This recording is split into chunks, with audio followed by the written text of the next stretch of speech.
Традиционно на конкурс «Новогодняя мастерская» принимались работы на предпраздничную новогоднюю тематику. В стенах художественной школы награждали победителей 2 конкурсов – декоративно-прикладного искусства и новогоднего экспресс-конкурса. На судейство жюри было представлено около 200 работ. В этом году было большое количество участников, больше, чем в предыдущие года.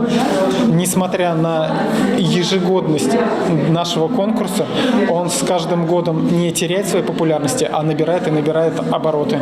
Я надеюсь, что данная тенденция будет продолжаться, расти, и в будущем году участников будет еще больше, и мы сможем увидеть еще более интересные и уникальные работы. Безусловно, самым нелегким состязанием является экспресс-конкурс. На выполнение рисунков на заданную тему дается 2 часа. В этом году я в первый раз участвую в новогоднем экспресс-конкурсе «Новогодние чудеса», и мне с первого раза удалось занять первое место.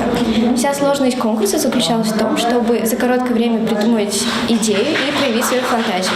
На этом конкурсы для любителей рисовать, клеить и лепить не заканчиваются. Для тех, кто желает выразить свой творческий потенциал, были объявлены ближайшие мероприятия. 24 декабря на территории Ельниковской рощи будет проходить конкурс снежных фигур «Символ года». Приглашаю всех поучаствовать в этом мероприятии. После данного мероприятия, которое начнется в 11 часов, будет открытие и домика Деда Мороза. Поэтому награждение победителей пройдет в очень торжественной и праздничной атмосфере. И, возможно, даже Дед Мороз выйдет и наградит победителей. А 5 января мы всех ждем также в Ельниковской роще, где будет проходить конкурс, снежный конкурс. Это снежная крепость. Мы будем лепить крепости, те здания, в которых можно будет не только